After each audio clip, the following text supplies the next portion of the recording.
How to health check your rabbit. Start with them on a comfy towel close to you.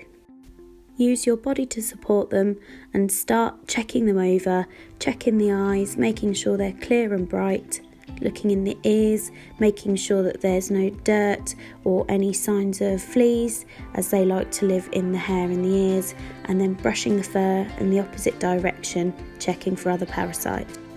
Carefully check their teeth for any signs that they could be overgrown, checking that the nose doesn't have any discharge and that it's clear. Next, gently turn them over so you can check that their bottom is nice and clear, that there's no poo or fur matted, checking the feet for any sores or any matted fur again, and then gently place back down, making sure you're supporting them the whole time. Make sure that you groom them regularly. Matted fur can hide other problems such as parasites or sores, and this is a nice little bonding time with your rabbit. They do like to be groomed and like to groom each other, so if they're a single rabbit, then grooming regularly is very important. Checking bottoms and grooming frequently in the summer is important to prevent against fly strike.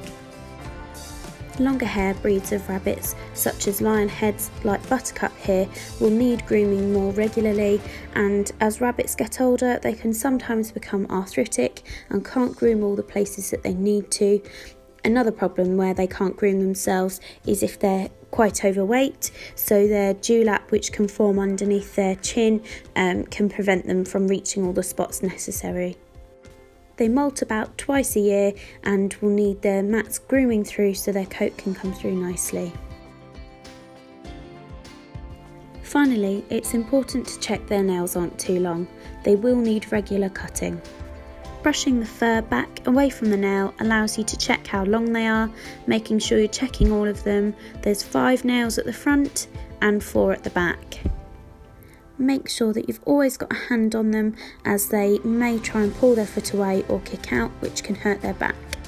Here we're using a press cut technique, pushing the fur away, making sure that you're not cutting too high up the nail. This picture shows where the quick goes to, ensure to cut just before this point. Now we move on to some top tips. A lot of health problems with rabbits come from the wrong diet. Making sure you feed pellets or nuggets gives them the right nutrients, and weighing out their food each day makes sure that they don't become overweight. Feeding muesli type diets encourages selective feeding, so we don't advise this. The most important part of their diet is hay. This should make up about 80 to 90%, and they should be fed at least their own body size worth of hay per day. Also, it's important to give them fresh greens such as kale, fresh herbs, sometimes dandelion leaves, but not too much, as this can upset their tummies. Fresh fruit and veg can be given as a treat. This is an example of a hay net. It's advised to put this in one of these to keep it off the floor, to make sure that the hay doesn't become soiled. As they eat, they like to go to the toilet, so keeping a litter tray below that encourages them to go to the toilet in this, making it easier to clean them out, and then also it makes it easier for, if the hay drops into it, you can discard of this soiled hay. I'd advise using something absorbent like sawdust instead of something like straw, as this can prevent them being sat in their own urine if you don't get a chance to clean out them as regularly as you could. We advise having a health check with the vets at least every 6 months and keep up to date with their vaccinations, which are yearly. This makes sure that they continue to be happy, healthy rabbits. Make sure to contact your vets for any other advice. Thanks for watching.